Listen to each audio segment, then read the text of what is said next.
Dalam nama Bapa, Putra, dan Roh Kudus, amin. Ibu Bapak, saudari-saudari yang terkasih, salam bantul kasih berkah dalam. Kembali kita berjumpa dalam Renungan Harian Sabtu 30 Mei 2020. Kita akan mengambil dari Injil Yohanes bab 21 ayat 20 sampai 25. Setelah Yesus yang bangkit berkata kepada Petrus, "Ikutlah aku," Petrus berpaling dan melihat bahwa murid yang dikasihi Yesus sedang mengikuti mereka, yaitu murid yang pada waktu mereka sedang makan bersama duduk dekat Yesus. Dia inilah yang berkata, "Tuhan, siapakah dia yang akan menyerahkan Engkau?" Ketika Petrus melihat murid itu, ia berkata kepada Yesus, "Tuhan, apakah yang akan terjadi dengan dia ini?" Jawab Yesus, "Jikalau aku menghendaki supaya ia tinggal hidup sampai aku datang, itu bukan urusanmu. Tetapi engkau ikutlah aku." Maka tersebarlah kabar di antara saudara-saudara itu bahwa murid itu tidak akan mati. Tetapi Yesus tidak mengatakan kepada Petrus bahwa murid itu tidak akan mati, melainkan, "Jikalau aku menghendaki supaya ia tinggal hidup sampai aku datang, itu bukan urusanmu." Dialah murid yang memberi kesaksian tentang semuanya ini, dan yang telah menuliskannya, dan kita tahu bahwa kesaksiannya itu benar. Masih banyak hal lain lagi yang diperbuat oleh Yesus, tetapi jikalau semuanya itu harus dituliskan satu persatu, maka agaknya dunia ini tidak dapat memuat semua kitab yang harus ditulis itu. Demikianlah Injil Tuhan.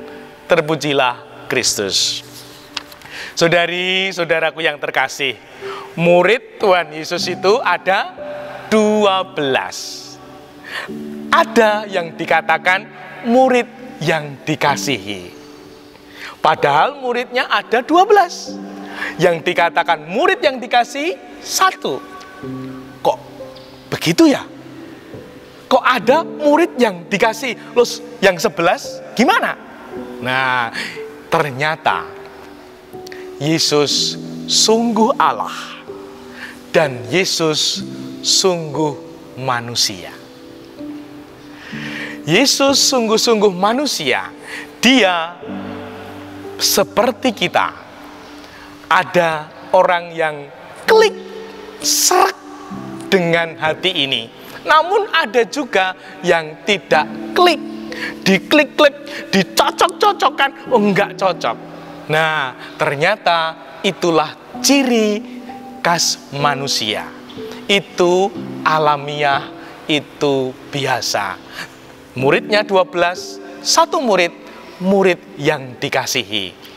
Nah, Tuhan Yesus berkata demikian, "Ikutlah aku." Petrus berpaling dan melihat bahwa murid yang dikasihi Yesus sedang mengikuti mereka.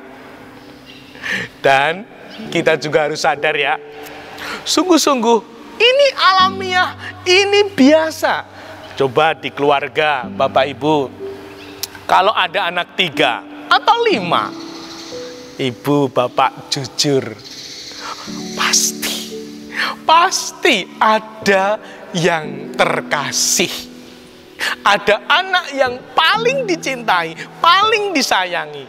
Jujur, iya pasti ada. Kalau Ibu Bapak sebagai guru di kelas, muridnya ada beberapa. Ada juga murid yang paling disenangi, murid yang paling disayangi. Ada toh?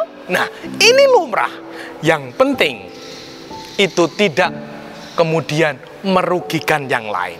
Anaknya 5, yang dikasihi atau yang paling dikasihi 1.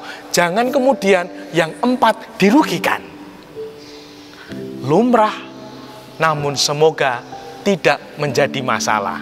Nah, semoga ini kita sadari, sehingga kita memang seperti itu. Ada anak orang yang terkasih, klik di hati, ada yang tidak. Semoga yang paling penting tidak merugikan, tidak membuat iri anak yang lain, tidak membuat iri murid yang lain, tidak membuat iri umat yang lain. Mungkin sebagai Romo juga seperti itu, ada umat terkasih. Nah, semoga tidak membuat iri, tidak membuat rugi yang lain. Kita sadari, kita mohon berkat Tuhan.